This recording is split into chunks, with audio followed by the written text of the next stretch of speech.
Imaginez un pays réputé pour être une grande démocratie, un modèle de liberté et de justice. Mais au sommet de l'État, un scandale éclate. Et ce scandale, au lieu de secouer les fondations du pouvoir, est rapidement mis sous silence, étouffé par ceux qui devaient le révéler. Au cœur de ce scandale, il y a des journalistes courageux, des lanceurs d'alerte, des citoyens ordinaires, qui, malgré les menaces et les intimidations, risquent tout pour faire entendre la vérité. Les grands médias, eux, jouent leur rôle. Enfin, vous voyez ce que je veux dire. Ils se moquent de ceux qui osent parler. Ils traitent les lanceurs d'alerte de complotistes, de fous. Ils qualifient ce scandale de fake news, d'invention. Mais malgré tout cela, l'information passe.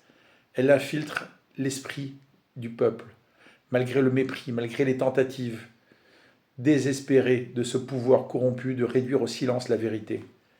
Car voyez-vous, la vérité est comme un cours d'eau. Certains croient pouvoir l'arrêter, la bloquer, la détourner.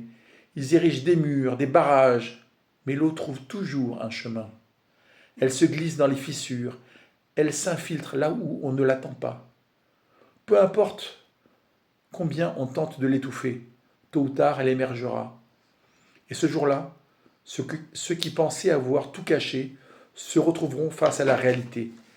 La vérité est inarrêtable. Mais alors pourquoi ce scandale est-il si violemment caché? Pourquoi ce pouvoir se bat-il avec tant de ferveur pour étouffer cette vérité? La réponse est simple. Parce qu'au-delà de ce scandale apparent, il y en a d'autres, bien plus graves, bien plus inquiétants. Ce scandale n'est qu'une partie visible de l'iceberg.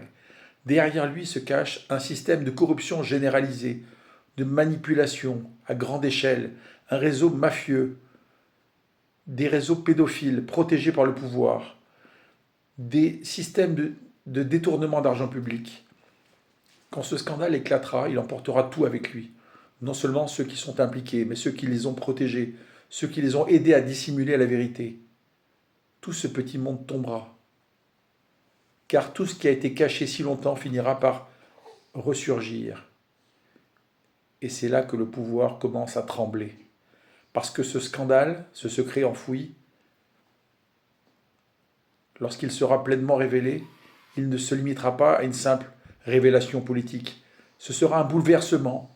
Il pourra faire tomber non seulement le gouvernement, mais tout un système, exposé au grand jour, les réseaux qui gouvernent dans l'ombre, qui exploitent la confiance du peuple, qui nous maltraitent, qui nous volent, qui nous font du mal. Ce n'est pas simplement un événement isolé, c'est un point de rupture. Et c'est là que tout pourrait s'effondrer.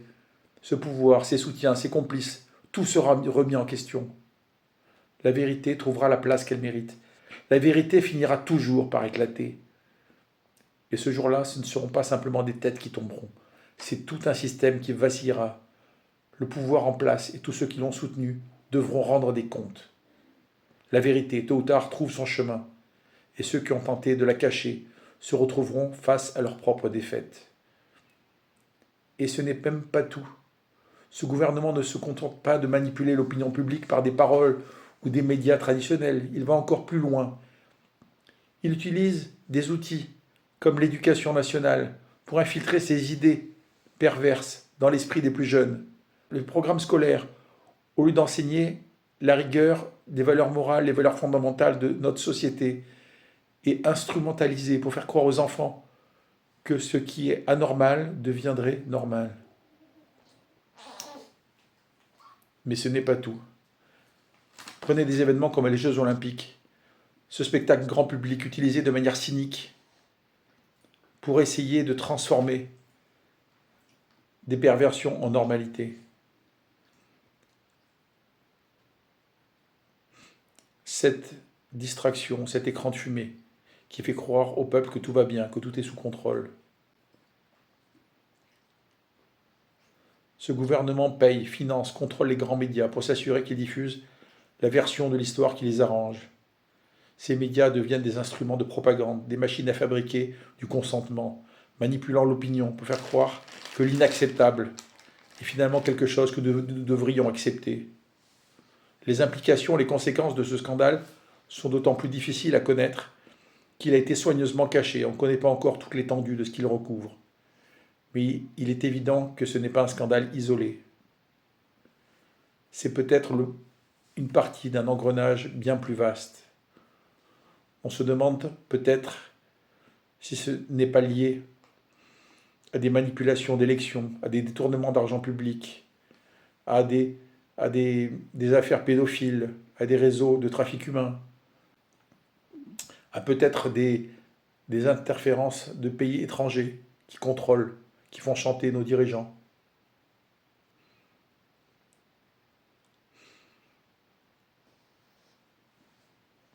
Peut-être que cette opération vise à affaiblir notre société en la divisant, en la déstabilisant, en détruisant les valeurs élémentaires de famille, de liberté, de justice.